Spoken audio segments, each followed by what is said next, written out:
What's up? This is Jay Joshua, and let's talk games.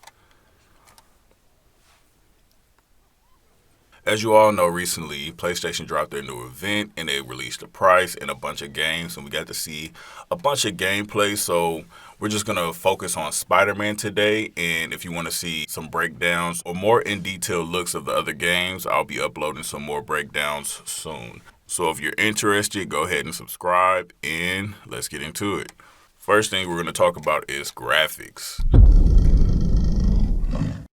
Okay, the atmosphere was a good choice to show off the game. It reminds me of the Shadow of Tomb Raider demo when she was walking through the party at night, which actually was used to show off the NVIDIA ray tracing tech later on. The snow gives the devs a chance to add different effects to the light and textures without adding any artificial glows. It's just a matter of placement.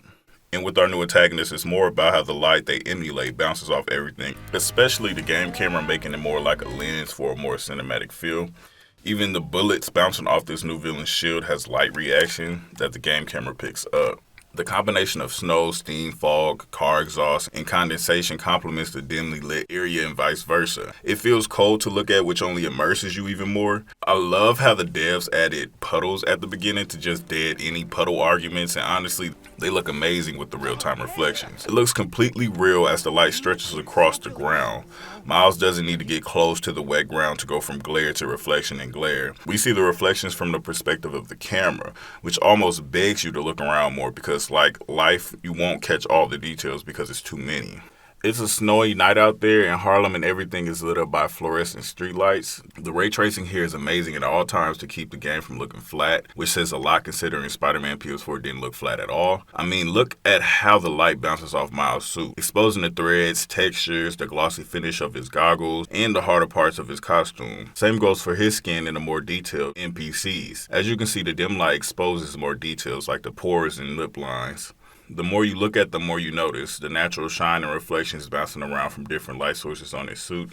It even goes as far as accurately bouncing the light off his low-cut hair, providing proof that this isn't a gimmick. When you finally see some of the antagonists, you see how the armor they wear reflects all light and air, which is pretty awesome and easy to miss first few go-arounds. My favorite when it comes to the ray tracing is how all the lights is like dancing around and bouncing off armor and ground and everything when he's fighting. It adds for this more realistic inconsistency depending on what the location of the player is and what they're doing, especially since Miles emulates so much light himself with his Venom Blast. Photo mode is definitely going to start getting super competitive, and any wallpapers you can make for yourself or others is almost bound to look premium. It is definitely like life. You won't catch all the details because it's too many. Speaking of details, I love how the light bounces off the condensation as well, literally changing the color of it. Wet, snowy grounds is what everyone notices the most because of light in contrast to the graininess of it all. But the fog is extremely realistic too. It looks like they may have turned it up a little to show off, but either way, it works. But no one's bringing attention to the details of the wavy, visible heat coming from some of the trucks, blurring out the NPCs standing next to the source of it. Or how there's wet, flattened trash everywhere, including the cardboard food trucks put out so the customers don't slip. If you have a hard time seeing the differences, I like to help you by bringing your eyes to the textures mostly. When Miles is outside his window, you get to see how detailed the bricks are and how they emulate that worn and perfect look with such realism. Like it even loses details when it's closer to the lights because of the lack of shadows. Inside the apartment, the grainy coating of the painting on the walls in contrast to the chipping white paint coming off the wood windowsill is amazing. And you can see how detailed the lighting is with this curtain being darker where there is a lack of light. Now, when they go outside, it gets even cooler. A lot of people miss the footprints that the NPCs and Gank Lee leaves behind. A thin layer of snow rarely leaves a perfect footprint because humans tend to drag their feet or slightly adjust their feet before taking another step. And they nailed that too. I know this is going to sound a little corny, but look at the wood patterns on the door. They look too good to be true. I'm pretty sure they scanned a real one for the texture, and the level of detail in just this small area really does the trick, from the apartment buzzers, little sticky note hanging off one of the sections, to the air conditioner off to the side. The artist did a great job. Even with all the new details and grittiness, the game still manages to keep that smoothed out style from the previous game though. It's mostly applied to the characters, giving them more of a surreal appearance, especially with their clothes and armor, but nothing takes the cake like Miles' suit. It's a nice take on his comic suit. It looks like he puts this on in pieces instead of trying to squeeze into a full body onesie. The knee and shin armor looks amazing with the inclusion of Insomniac's more athletic shoe gear. If you take a closer look, even the thinner parts of his suits is more like flexible armor. The thigh part of his suit is more obvious about it, but with all the added detail, still keeps the style of Miles more simpler and slick looking than his counterpart Peter, which is more a traditional Miles look. This game is definitely a showcase for the PS5, so the HDR is turned up.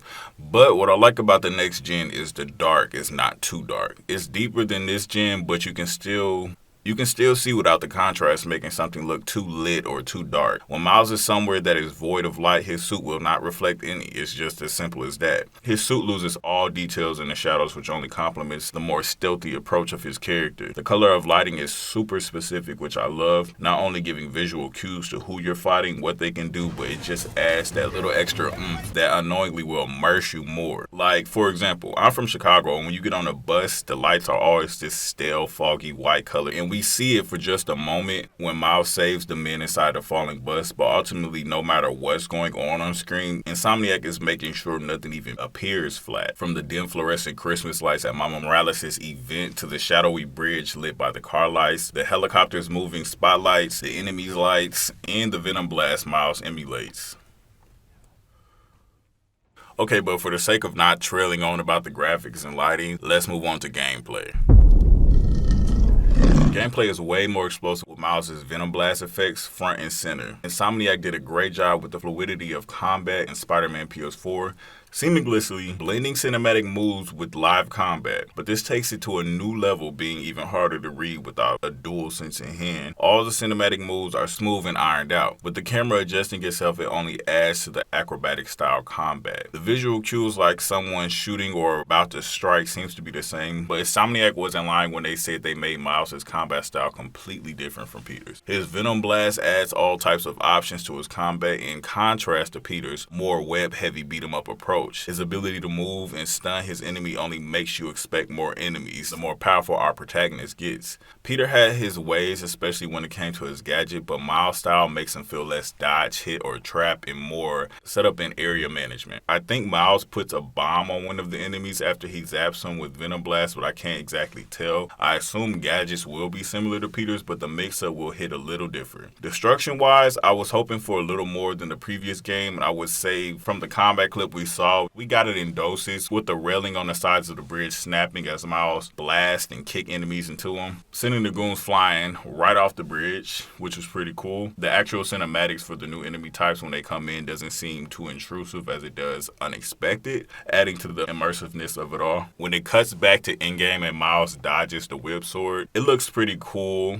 In the slow motion dodge we see is pretty awesome, with the camera not needing to be locked for the effect, making you feel like you're in control, especially since the move is only slowed down and not cinematic. I noticed AI seems dumbed down to keep the pace of the demo, but that's only to be judged when we can get our hands on it and adjust difficulty. Spider-Man PS4 definitely didn't let up with the enemies rushing at you or trying to shoot you to emphasize that acrobatic combat is meant for you to keep moving. I'm confident it will be the same or even better, considering this is a game with more assets and tools than the previous one. All in all, they did the work and we can expect a great game. Length and story will be the only thing that could hurt it, but I do think that two things that people were getting other people worried about doesn't really apply. One, the turnaround for this game after Spider-Man PS4. A lot of people were saying Insomniac didn't have a lot of time, but realistically, we don't even know when they started on this game, and shouldn't assume that they're not working or can't work multiple projects. I mean, I'm pretty sure everybody knows they're working Spider-Man right now as this one comes out, so just to have a more realistic perspective about it. Obviously, they'll spend more time on the main game, but it doesn't mean this is a side project just because it's not as extensive as Peter Parker's Spider-Man game. The devs have said multiple times it's a full game. Two, it's not DLC, and we can't praise DLC that almost seems like a new game, for example, the Witcher expansions, then down a full-fledged game based off the relation to the first one just because it's not a sequel in a traditional sense. It's too ironic and it doesn't really make sense. Yes, it'll probably be shorter than Spider-Man PS4, but that was literally a 16-hour game. Most of the games that exist is around 10 hours, which is which is what we can expect with this one. So my point is, if you're interested, go for it, and don't listen to stuff mostly Xbox fans made up. You'll get your bang for your buck. Otherwise, this would have just been DLC for the Spider-Man PS4 sequel. Insomniac rarely lets us down, so calm any nerves you have, trust. So with all that being said, I'm super excited to get this game. It looks very promising, especially for a launch day title. I mean, come on.